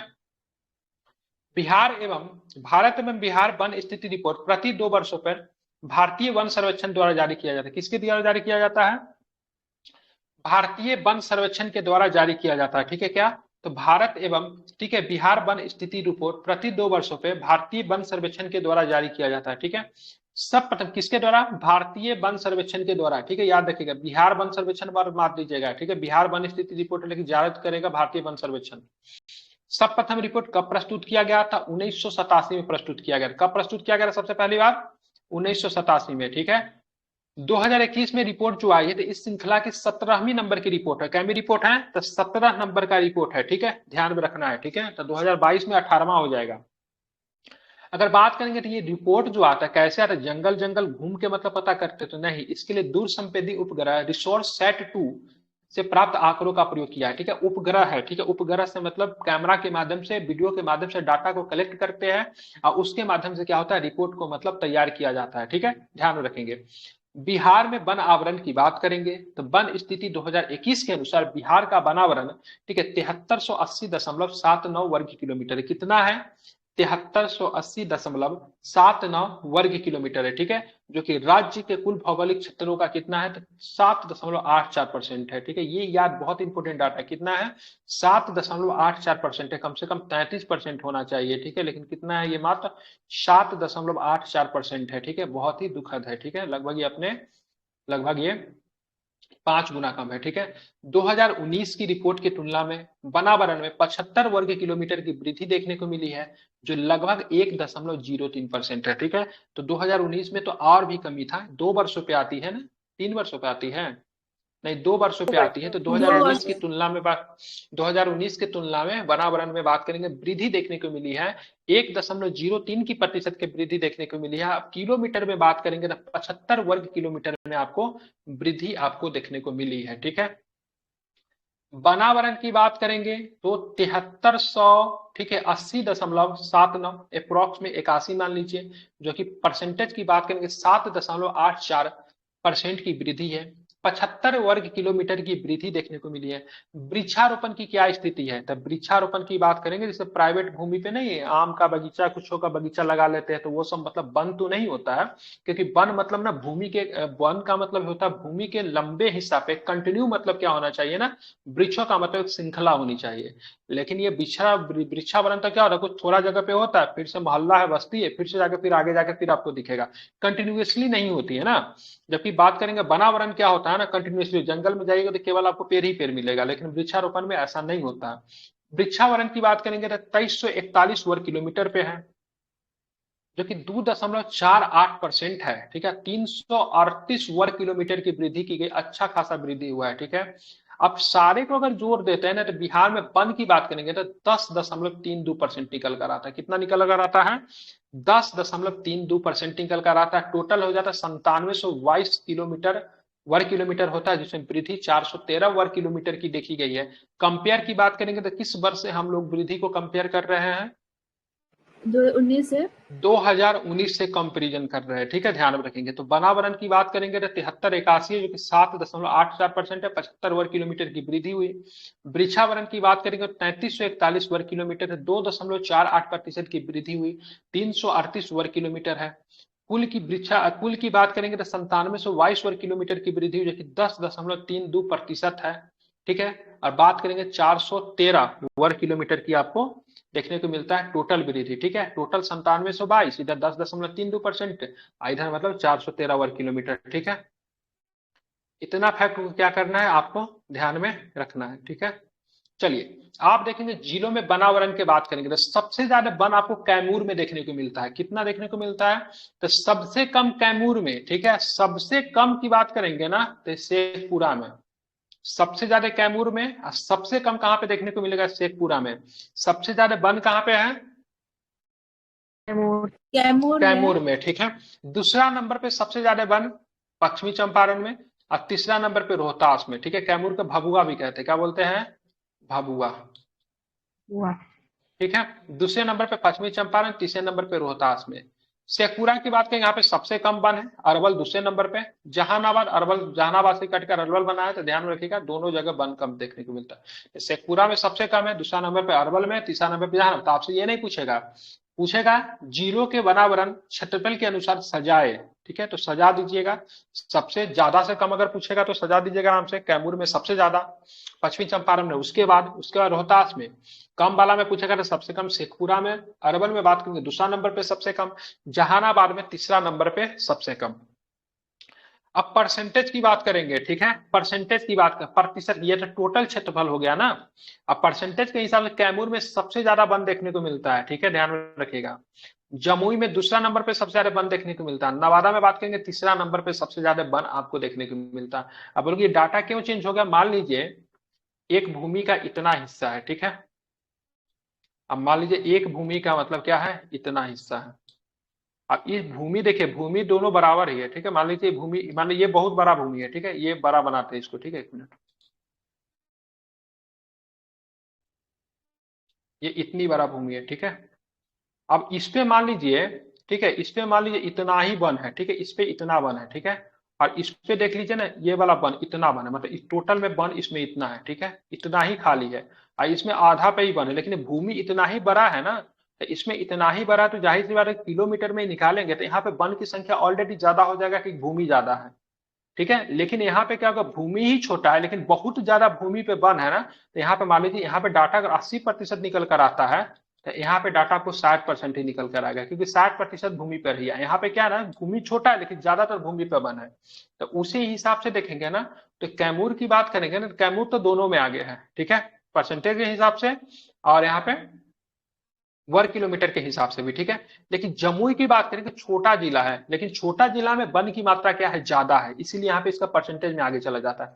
पश्चिमी चंपारण एरिया के हिसाब से बिहार का सबसे बड़ा जिला है, ठीक है।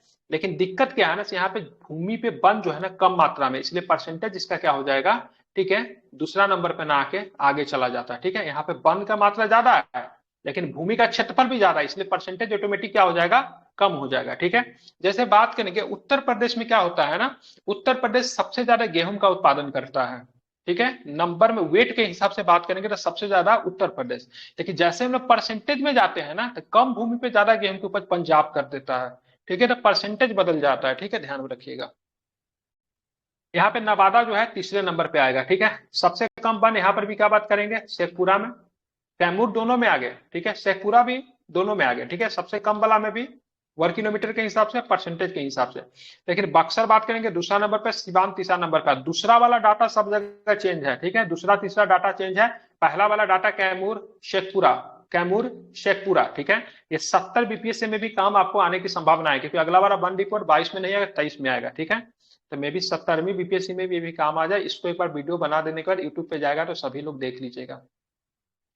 आप देखिए 2019 की तुलना में वनावरण में सर्वाधिक वृद्धि और नुकसान करने वाला जिला की बात करेंगे। अब सबसे ज्यादा जो वृद्धि जो किया ना, बांका किया है। कौन किया है? बांका किया। भागलपुर प्रमंडल में दो जिला पड़ता था, बांका और भागलपुर, बताए थे आप लोग को। तो बांका में सबसे ज्यादा मतलब क्या हुआ है, यहाँ पे आपको क्या देखने को मिला है, तो सबसे ज्यादा यहाँ पे मतलब क्या देखने को मिला है, तो यहाँ पे क्षेत्रफल में मतलब क्या वृद्धि हुई है। दूसरा नंबर पे जमुई में हुआ, तीसरा नंबर पे गया में। और सबसे ज्यादा क्षेत्रफल मतलब क्या क्या खोया कौन है, तो कैमूर सबसे ज्यादा खो दिया है, ठीक है। कैमूर में सबसे ज्यादा परसेंटेज में भी वन है, सबसे ज्यादा यहाँ पे एरिया में भी वन है, लेकिन सबसे ज्यादा वन इसने ही खोया है। 4.83 वर्ग किलोमीटर वन इसने खो दिया है। सुपौल में बात करेंगे 4.46 वर्ग किलोमीटर वन को है। रोहतास में 2.23 वर्ग किलोमीटर वन को खो दिया गया है, ठीक है, इतना आपको ध्यान में रखेंगे। कुछ फैक्ट के और बात करते हैं तो अन्य बिंदु में बात कर, Valmiki Nagar tiger reserve 796.12 kilometre square में वन है, जो कुल टाइगर रिजर्व, इसमें बात करेंगे जो कुल टाइगर रिजर्व क्षेत्र 928 वर्ग किलोमीटर का है, ठीक है। तो यहाँ पे बात करेंगे 85.71% है, ठीक है। तो अन्य बिंदु में वाल्मीकि नगर टाइगर रिजर्व के, ठीक है, 796.12 वर्ग किलोमीटर में वन है, जो कुल टाइगर रिजर्व क्षेत्र की बात करेंगे तो 928.8 वर्ग किलोमीटर में है। तो वाल्मीकि टाइगर रिजर्व का कुल एरिया 928.82 वर्ग किलो 80 वर्ग किलोमीटर, जिसमें से वन कितने में है, तो 796.12 वर्ग किलोमीटर में वन है, जो कि परसेंटेज की बात करेंगे तो 85% के आसपास निकल कर आता है। बिहार में वृक्षारोपण की बात करेंगे तो भारत वन स्थिति 2021 के अनुसार बिहार में 2341 किलोमीटर क्षेत्र में वृक्षारोपण है, जो राज्य के कुल भौगोलिक क्षेत्र का 2.48% कितना है, 2.48% है। ठीक है, ध्यान में रखें, कितना में, 2341 में वृद्धि हुई है, 338 वर्ग किलोमीटर की वृद्धि हुई है। ठीक है, 2019 की रिपोर्ट की तुलना में वृक्षारोपण में 338 वर्ग किलोमीटर की वृद्धि दर्ज की गई है। आप चलेंगे 2021 में बिहार में विभिन्न प्रकार के वनों के अंतर्गत प्रतिशत क्षेत्र देखेंगे तो सबसे अधिक जो है अति सघन वन आता है, 70% अधिक शिखर सघनता होती है यहाँ पे। मध्यम की बात करेंगे 40 से 70% शिखर सघनता होती है, और खुले वन बात करेंगे 10 से 40% शिखर सघनता होती है। ठीक है, अब ये अति सघन वाला वन जो है, इसमें जो बहुत ज्यादा मतलब का बिल्कुल इस वन में प्रवेश कीजिएगा तो कुछ आपको दिखेगा नहीं, सूर्य की रोशनी भी सही से नहीं आएगी। ठीक है, तो यहाँ पे आपको 4.5% भाग में ही मात्र ऐसा वन देखने को मिलता है, जो कि 333 वर्ग किलोमीटर में। मध्यम बला की बात करेंगे तो 44.5 वर्ग किलोमीटर क्षेत्र में आपको देखने को मिलता है, सॉरी 44.5% में देखने को मिलता है, जो कि 3286 वर्ग किलोमीटर में है। और खुले वन की बात करेंगे तो 51% क्षेत्रों में देखने को मिलता है, जो कि 3762 वर्ग किलोमीटर में। तो सबसे ज्यादा खुले वन, उससे कम मध्यम, और सबसे कम बात करेंगे तो अति सघन वन जो है सबसे कम।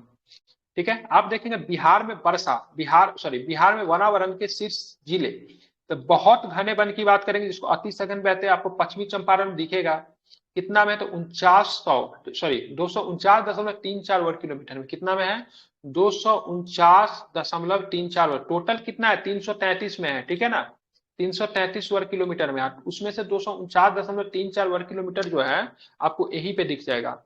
मध्यम रूप से घने की बात करें, इसमें भी पश्चिमी चंपारण आ गया है। ठीक है, टोटल 3286 वर्ग किलोमीटर में है, नहीं मध्यम वाला, जिसमें से 548.47 वर्ग किलोमीटर आपको पश्चिमी चंपारण में दिखेगा। खुले वन की बात करेंगे तो खुले वन में कैमूर आ गया है। ठीक है, यहाँ पे 531.73 वर्ग किलोमीटर में आपको खुले वन आपको मुख्य रूप से देखने को मिलते हैं। ठीक है, कैमूर आ गए, जो कि भारत में, बिहार में टोटल बात करेंगे तो 3762 वर्ग किलोमीटर है, सर्वाधिक 51% पे, मतलब यही बिहार में आपको देखने को मिलता है। आप चलेंगे 2019 एवं 21 की वनावरण की तुलना करेंगे। ठीक है, तो बहुत घने वन बात करेंगे, कोई परिवर्तन नहीं है, 333 वर्ग किलोमीटर 19 में भी, 333 वर्ग किलोमीटर उस समय भी, अभी भी। ठीक है, मध्यम रूप से घने वन की बात करेंगे तो 3250 वर्ग किलोमीटर, यहाँ पे 3286 वर्ग किलोमीटर है, मतलब कितना, 36 वर्ग किलोमीटर क्षेत्र में वृद्धि देखने को मिलती है। ठीक है, ध्यान में रखेंगे। ठीक है, 36 वर्ग किलोमीटर में। खुले वन में बात करें 3693 है, यहाँ पे 3762 हो गया, वृद्धि देखने को मिली, कितना वृद्धि, 7 कितना, 69 किलोमीटर स्क्वायर में आपको वृद्धि देखने को मिलती है। ठीक है, कुल में बात करेंगे तो 7306 था, 7381 हो गया, वृद्धि कितना, तो 75, 69 यहाँ पे वृद्धि, 6 यहाँ पे वृद्धि, तो 69 अच्छा कितना, 75, नहीं 75 वृद्धि हुआ ना, 75 अच्छा 81। ठीक है, 75 वर्ग किलोमीटर में आपको वृद्धि आपको देखने को मुख्यतः मिलती है। ठीक है, ध्यान में रखेंगे। ठीक है, कुल में बात करें 7306 था, 7381 हो गया, 75 वर्ग किलोमीटर क्षेत्र में आपको वृद्धि देखने को मिलती है। 10% से अधिक घनत्व, 10% अधिक शिखर घनत्व और 1 हेक्टेयर या अधिक क्षेत्रफल वाली वृक्षावारित भूमि को वनाच्छादन माना जाता है। ठीक है, तो इसमें परसेंटेज दे दिया है, 10% से अधिक शिखर घनत्व और हेक्टेयर या फिर अधिक क्षेत्रफल वाली वृक्षादित भूमि को वना आच्छादन माना जाता है। ठीक है, ये भी आपको ध्यान रखें, 10% होता है। ठीक है, अब यहाँ पे रिवीजन करेंगे। ठीक है, कुछ अन्य महत्वपूर्ण तत्वों का रिवीजन करेंगे।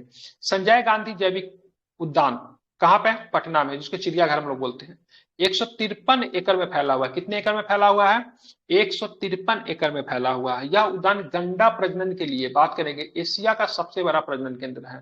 ठीक है, गंडा प्रजनन के लिए एशिया का सबसे बड़ा प्रजनन केंद्र कौन सा है, तो ये संजय गांधी जैविक उद्यान है, जो कि पटना का इंपोर्टेंट डाटा है, याद कर लीजिए। ठीक है, लगेगा नहीं से एशिया का सबसे बड़ा, क्योंकि सबका ध्यान चाइना होना जाएगा। ठीक है, लेकिन ये आपको पटना में आपको देखने को मिलता है, संजय गांधी जैविक उद्यान।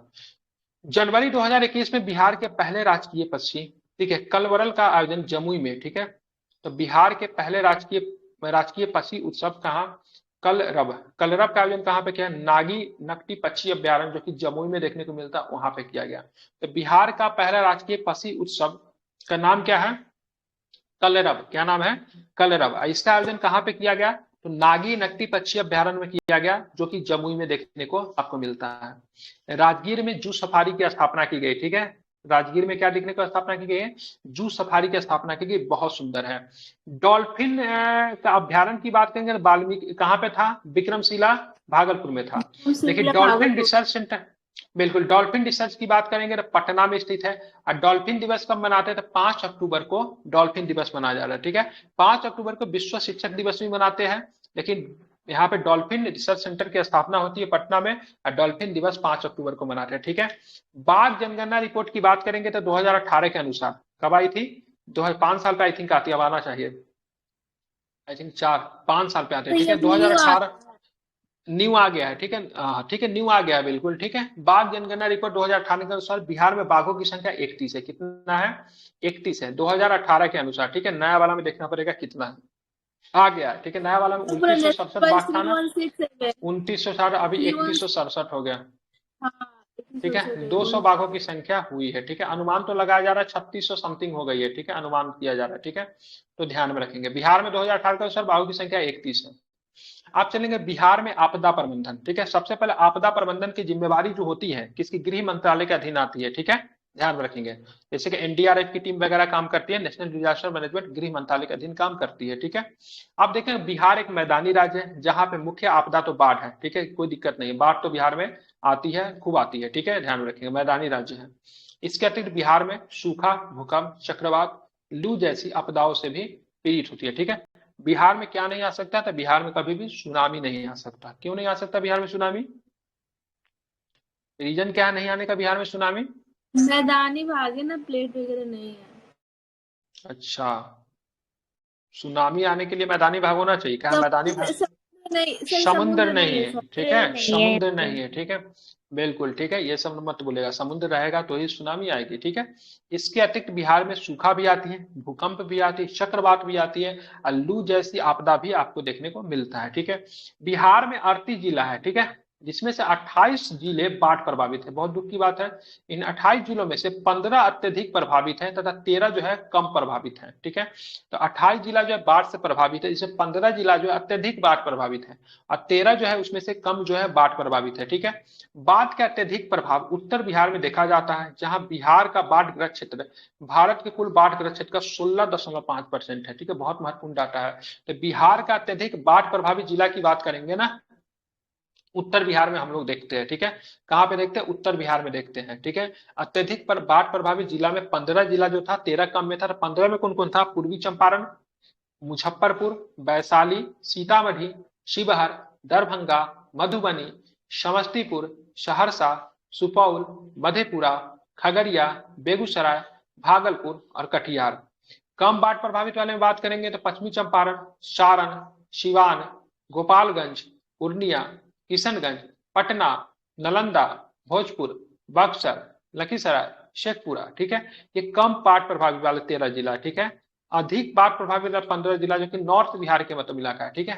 15 जिला जो है नॉर्थ बिहार में आपको देखने को मिलता है, ठीक है, जो कि भारत में 16.5% बाढ़ जो है उत्तर बिहार में ही आपको देखने को मिलता है। बाढ़ आने का प्रमुख कारण क्या है? तो बिहार में बाढ़ आने का प्रमुख कारण, बिहार में वर्षा ऋतु के 2 माह में अत्यधिक वर्षा होती है, ठीक है। क्या होती है? बिहार में वर्षा ऋतु के 2 माह में क्या होती है? अत्यधिक वर्षा होती है। उत्तर बिहार की नदियों में वर्षा ऋतु में अत्यधिक जल का मतलब क्या होता है? प्रवाह होता है, ठीक है, ध्यान में रखेंगे। अब बात करें बिहार में एक कारनाल में जल तो आती है, लेकिन जल का अगर प्रबंधन किया जाए तो चीजों पे निजात पाया जा सकता है, लेकिन यहाँ पे जल प्रबंधन का भी क्या है? आपको अभाव देखने को मिलता है, ठीक है।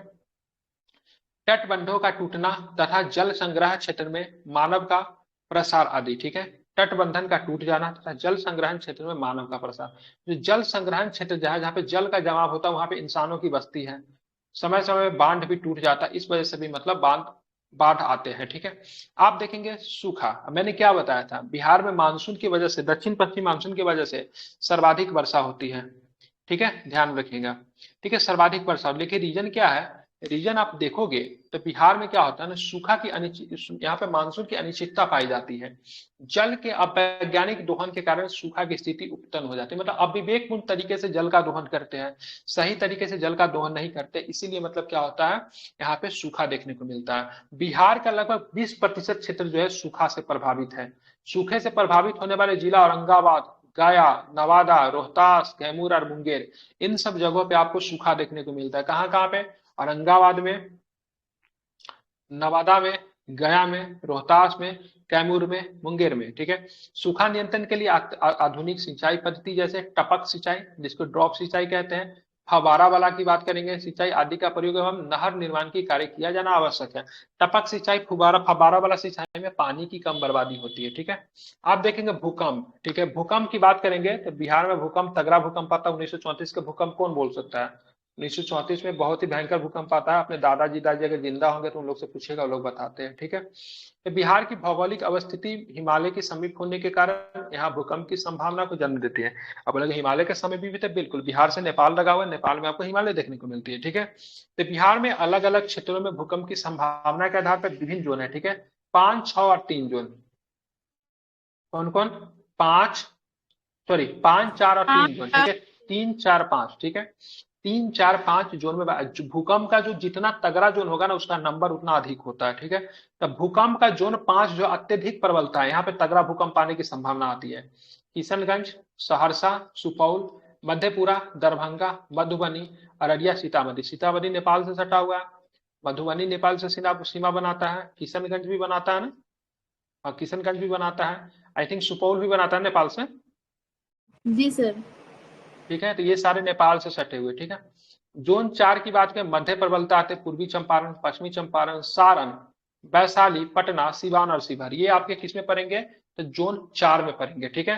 और जोन 3 में बात करेंगे, निम्न प्रबलता, यहाँ पे कम भूकंप आने, गया, औरंगाबाद, रोहतास, कैमूर, बक्सर, भोजपुर, मुंगेर, यहाँ पे कम प्रबलता आती है। तो बिहार को 3 जोन में बांटे हैं। ठीक है।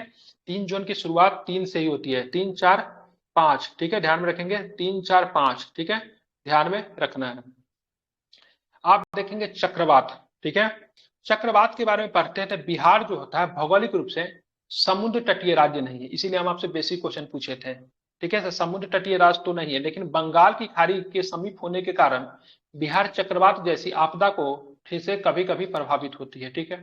बंगाल की खाड़ी से उत्पन्न होने वाला चक्रवात पश्चिम बंगाल, झारखंड से होकर बिहार के सीमावर्ती जिलों को प्रभावित करता है। पश्चिम बंगाल से आएगा, बंगाल की खाड़ी में है। ठीक है। तो ध्यान में रखिएगा, पश्चिम बंगाल से झारखंड आएगा, और झारखंड से जो लगने वाले जो राज्य जो है, जिला जो है सॉरी, उसको भी प्रभावित करेगा। और मुख्य रूप से चक्रवात से मुख्य रूप से बिहार का पूर्वी जिला किशनगंज, ठीक है, पश्चिम बंगाल से सटा हुआ है, पूर्णिया पश्चिम बंगाल से सटा हुआ है, कटिहार पश्चिम बंगाल से सटा हुआ है, अररिया सट्टा है कि अररिया नहीं, ठीक है, भागलपुर, अररिया, इन सभी जगहों को मतलब प्रभावित करेगा, क्योंकि पश्चिम बंगाल में चक्रवात का इफेक्ट देखने को मिलेगा, तो इन सभी जगहों पर भी चक्रवात का इफेक्ट देखने को मिलेगा। आप देख, चक्रवात में मूसलाधार बारिश एवं तेज हवाओं से जान माल की क्षति होती है। ठीक है। चक्रवात में क्या होगा? बहुत अधिक कैट एंड डॉग, ठीक है, मूसलाधार बारिश होगी, तेज हवाएं के साथ जान माल का मतलब क्या होती है? क्षति देखने को आपको मिलती है। अब यहाँ पे बात करेंगे सेंदाई फ्रेमवर्क और बिहार। तो सबसे पहले सेंदाई जो है एक शहर है। ठीक है। तो ये जापान की शहर है। कहाँ है? जापान की शहर जो सेंदाई, याद रखेंगे, बीपीएससी में पूछ सकता है कहाँ की शहर है ये सेंदाई। वहां पे एक फ्रेमवर्क आता है जो कि आपदा जोखिम में कमी लाने के लिए, ठीक है, होती है। ये जापान की शहर है। क्या होता है? जापान के सेंदाई शहर में मार्च 2015 में आपदा जोखिम में कमी लाने के लिए तीसरा संयुक्त राष्ट्र, ठीक है, विश्व शिखर सम्मेलन आयोजित किया जाता है। ठीक है। इस सम्मेलन में आपदा जोखिम में कमी लाने से लाभान्वित संबंधित 7 प्रमुख लक्ष्य निर्धारित किए गए। भारत ने 1 जून 2016 को सेंदाई फ्रेमवर्क को अपनाया। बिहार भारत का पहला राज्य है जिसमें सेंदाई फ्रेमवर्क से संबंधित, ठीक है, कार्य योजना को लागू किया गया। ठीक है। तो सबसे पहले सेंदाई कहाँ पड़ता है? जापान में पड़ता है। कहाँ पे? आपदा जोखिम में कमी लाने के लिए तीसरा संयुक्त राष्ट्र विश्व शिखर सम्मेलन कब हुआ? 2015 में हुआ। ठीक है। इसमें 7 प्रमुख लक्ष्य जो थे निर्धारित किए गए थे, जिससे आपदा जोखिम में मतलब कमी ला जा सके। ठीक है। तो 15 में सम्मेलन हुआ। ठीक है। भारत ने इसे 2016 में अपना लिया। सेंदाई फ्रेमवर्क को भारत ने 2016 को अपनाया।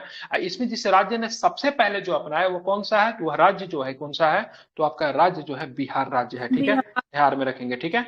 और इसी की तरह आपका ज्योग्राफी की बात करेंगे तो बिहार राज्य का भूगोल की बात करेंगे तो बिहार राज्य का भूगोल आपको 2 टॉपिक में खत्म हुआ है, ठीक है। पहला पार्ट 1 यूट्यूब पे जाएगा, दूसरा जो है पार्ट 2 ये भी आपका यूट्यूब पे जाएगा, ठीक है। दोनों 2 घंटा का वीडियो अप्रोक्स में हो गया है, देख लीजिएगा, रिवीजन आपका अच्छा